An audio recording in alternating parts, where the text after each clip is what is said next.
Well, in the new Epstein files, Epstein himself claims to represent the Rothschilds.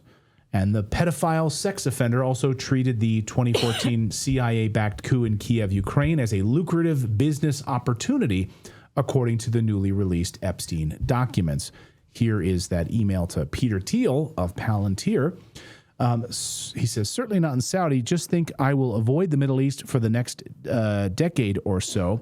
Should be back on the East Coast in late April or May, sometime in New York City on the island then. As you probably know, he says, I represent the Rothschilds. I was hoping to figure out a way for the bank that has $160 billion in it. Management can do something in tech. Best clients in the world, prehistoric products, et cetera, et cetera. So he really laying it on thick for Peter Thiel. Most of us understand the Rothschilds represent a secret underground group of puppet masters bending international finance to their benefit for hundreds of years. But what are they really, and what is Epstein's connection here? Mel K from the Mel K Show joins us right now. She's been tracking all of this, and she's been tracking this for years.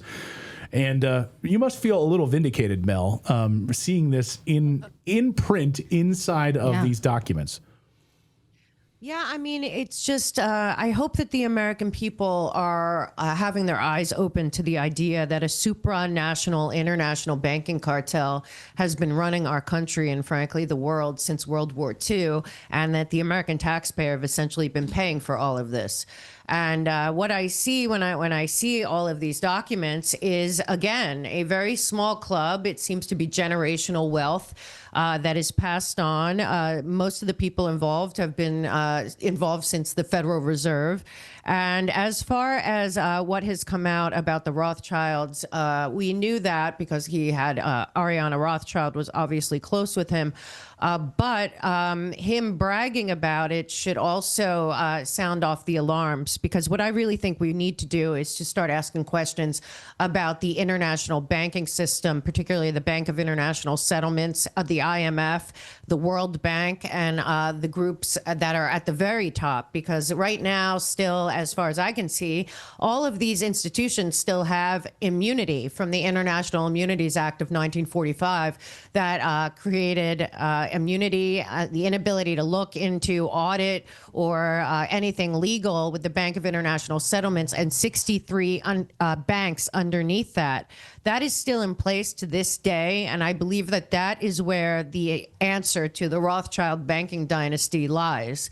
And until we start to fight back against this unjust immunity and the inability to audit or legally look at anything having to do with any of these tentacles that have been around forever, particularly the City of London manipulating the markets for decades, we won't be able to get anywhere. So for me, I just hope that people are thinking, well, why are the Rothschilds' names nowhere, yet they're everywhere? And how come he's saying they have 160 billion? Which bank is that? And again, there's many of these banks, but I do believe all the roads here lead to the Bank of International Settlements.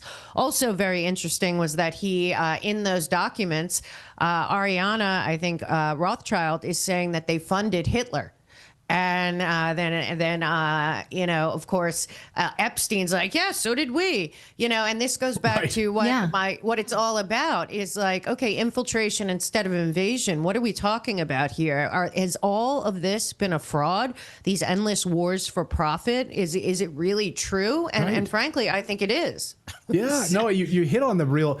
I think the real crux of it, we were speaking with David Icke, I was speaking with him a few weeks ago, but he was saying, like, all of this is connected, right? This idea that, like, Epstein would have been real a one-off. I can't handle, you funded Hitler, I can't work with you. And he'd be like, yeah, we did too. We're all a part of it. We're all a part of this chaos, which is what he was referencing in Ukraine, right? This idea that, like, we want Ukraine to collapse because there'll be so many opportunities there for us, right, Peter Thiel?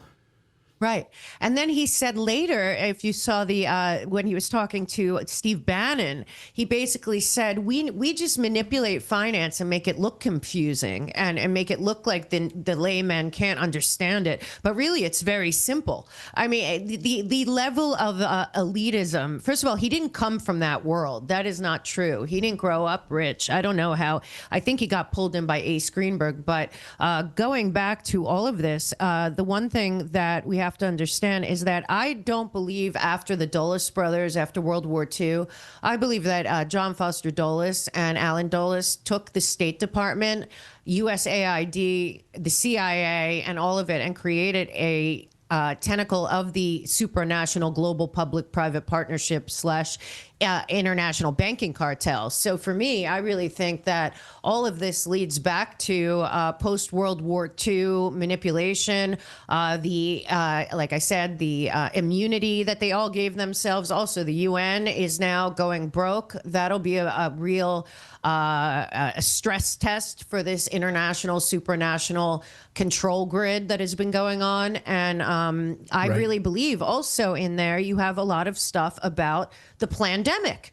I mean, how is that too? So he's working with JP Morgan. I knew this years ago that in probably 2013, they were pushing the idea of pandemic bonds.